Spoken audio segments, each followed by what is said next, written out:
Greetings and salutations, Charlton66 here, Steve here once again with another video. I hope everyone had a great new year. Happy New Year to everyone. Hope everything is going well and your new year starting out pretty good. Mine started out pretty decent. We had a small local show here on the 4th on Saturday. It's a pretty decent little show. It's the one I've mentioned before, and it's in a fire station, their bingo hall. So I think it's a bingo hall. But anyway, it's a nice little show.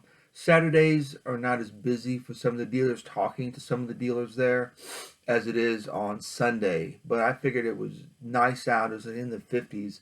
People wanted to get out and I guess hit the comic book show. So that's what I expected. A lot of people would be there. But it wasn't as busy as I thought it was going to be. But I got some good some good comic books. I only bought 3 comics, but I'm going to talk about the series here in a second. Um, a big Western fan, along with Charlton. Obviously, I'm a big Charlton guy, but Westerns are also something that I really, really enjoy. And one of the premier, for me anyway, one of the premier Western titles or Western company, comic book company that put out Westerns was ME Magazine Enterprises. Everyone knows Ghost Rider. The Western Ghost Rider came out from that. Um, uh, the came out from that company. Of course, Dick Ayers and Vince Sullivan created that character. Um, in fact, I got a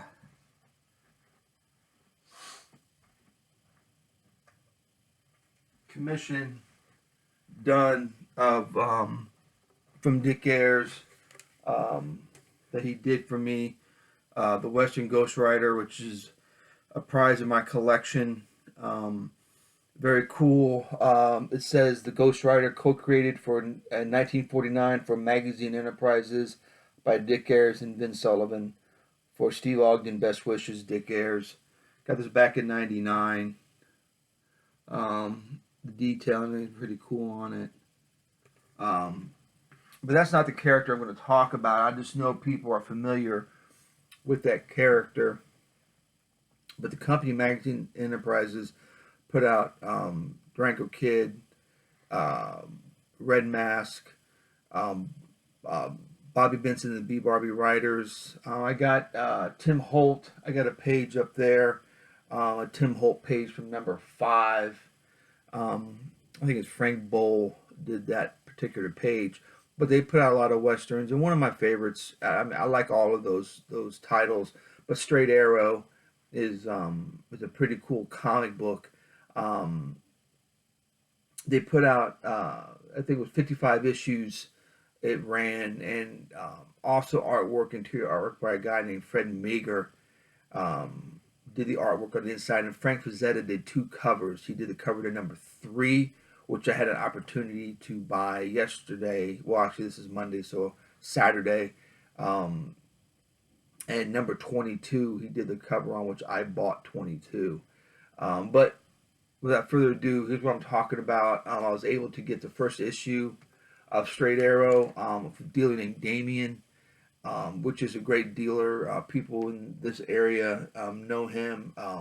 He's got a lot of obscure comic books that you just can't really find elsewhere. Go to Damien; he'll probably will have it and at a good price, and he cuts really good deals. Um, but I was pretty happy to get this comic book of Straight Arrow. I'm a big fan of the radio show, although it didn't last that long. It's still a good radio show. Um, but here's Straight Arrow number 1. I was able to get a nice copy, 1950. Um, but this is a pretty solid copy. I was very happy to find this. This is the first issue, which 55 issues is not that much. The problem with the Straight Arrow books, they're really hard to find and really in decent enough shape. They're really, really high grade, or they're really kind of beat up. So try to find that mid ground um, is kind of tough sometimes. That I was able to purchase from Damien number 2, um, which is a awesome cover. Again, the artwork It's phenomenal by a guy named Fred Meager. The artwork on the Straight Arrow books. Um, Here's number two. The only issue with number two, the covers, there's a dust shadow right going down right here, but other than that, it's a pretty nice, presentable copy. Like I said, Damien had number three there, which I could have got for the price of number one. It's got a cool Frazetta cover of a bear attack, but I couldn't do one and then buy three, so I had to buy one and two. I just I don't know. Just if two's there, I'm gonna get one and two. I already bought number 22, so I didn't have enough cash on me for number three, but it'll be there. I'm pretty sure. I can get it next time at the next show. And then the other book I bought at the show yesterday was number 22 with the Frazetta cover I was telling you about, which presents really well. I love the blue with the red and yellow logo. Now there's no interior art by Frazetta. It's he just did the cover on this issue. And that's the only two covers Frazetta did for Straight Arrow. Was number 3 and 22. So 3 will be in my possession. I'm pretty confident I'll be able to get number 3 here at the next show. Those are the only 3 books that I bought Saturday. There was a lot of good deals though. It was one of those places that people were really willing to sell, and they're really to sell for good prices. But the rest of the Straight Arrows I'm going to go through real quick that I have in my collection. My friend Mike, Night Tiger Comics, sent me this issue, which I'm very happy to have, number 5. It was my earliest issue until I bought these 1 and 2 Saturday. So this was my earliest issue. It's in beautiful shape. 1950, Straight Arrow number 5.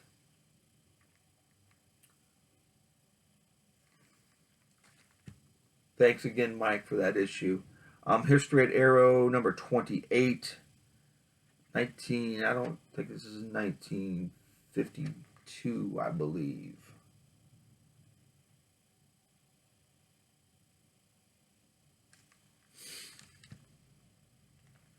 This is Straight Arrow number 39, which has an awesome date stamp on the cover.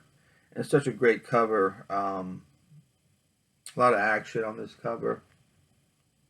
There's the date stamp right there. Again, these are fun westerns.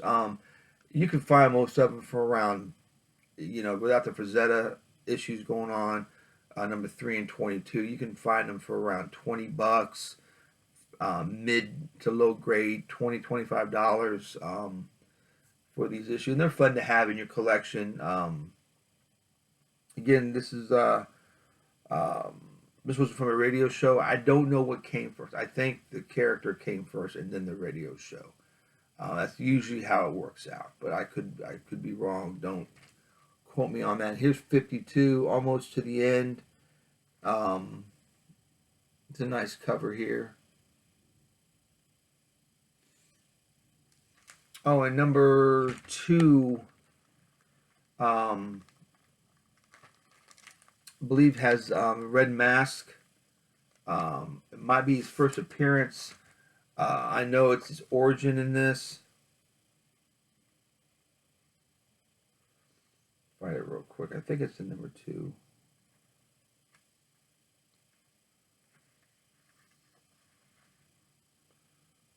I could be mistaken.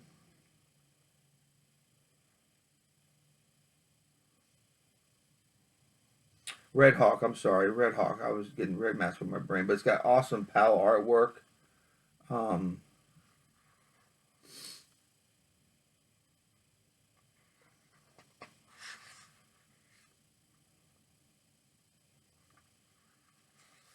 Where is it at? Gosh darn it, I just missed it. Yeah, Red Hawk. Beautiful work by Powell. And again, Fred Meager is phenomenal on his artwork.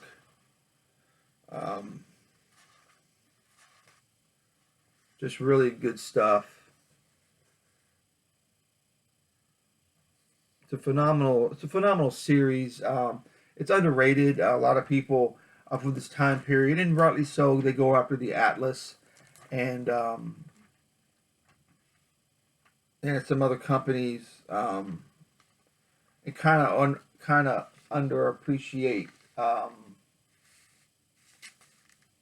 what Magazine Enterprises has to offer. But it's it's a great company. Had a lot of cool westerns and a couple other westerns I'm going to show that I only have one copy of each of these. Best of the West #4. Now I've shown this before, but I'm just showing you this, the other features and other comics that they had. Again, the Straight Arrow is in this comic book, a Straight Arrow feature, and there's Ghost Rider, and it's signed by Dick Ayers. Best of the West, and again, great Western. #9, I showed this. This is from 1954. Frank Bull cover, but it's got a Straight Arrow story in this, and they're all new features. They're, as far as I know, I've read all of my Straight Arrows, but obviously I haven't read the whole run. I don't have them all, but I don't believe they reprinted these stories in the Great Western and in the Best of the West. So again, just a little spotlight on a comic book company that I think more people should be more familiar with, particularly if you like westerns. They did the Avenger, the communist fighting costumed hero called the Avenger. Um, they put that out. I think Ayers did the artwork on that, I believe. But that was, as far as I know, the only thing the Magazine Enterprises put out superhero wise. Could be wrong. I don't know. Don't know everything there is, but I think that's the only thing that Emmy had put out was the Avenger. And they're hard to find in grade. If you ever come across or find yourself some Avenger comic books by Emmy Magazine Enterprises, pick them up. But anyway, just a quick video on Straight Arrow, and when I get more, obviously I do a video. I hope everyone has a great day and enjoy the week, and I'll talk to you guys later. Oh, thanks again for all the comments. I know I've been lacking in getting back to people, but I'm gonna jump on that and get back to the response to the comments, because I do respond to all the comments, and I do appreciate what everyone has said and taking the time to make comments on my videos. And I hope this is no different. Make comments, suggestions, anything like that. All right, talk to you guys later. Bye.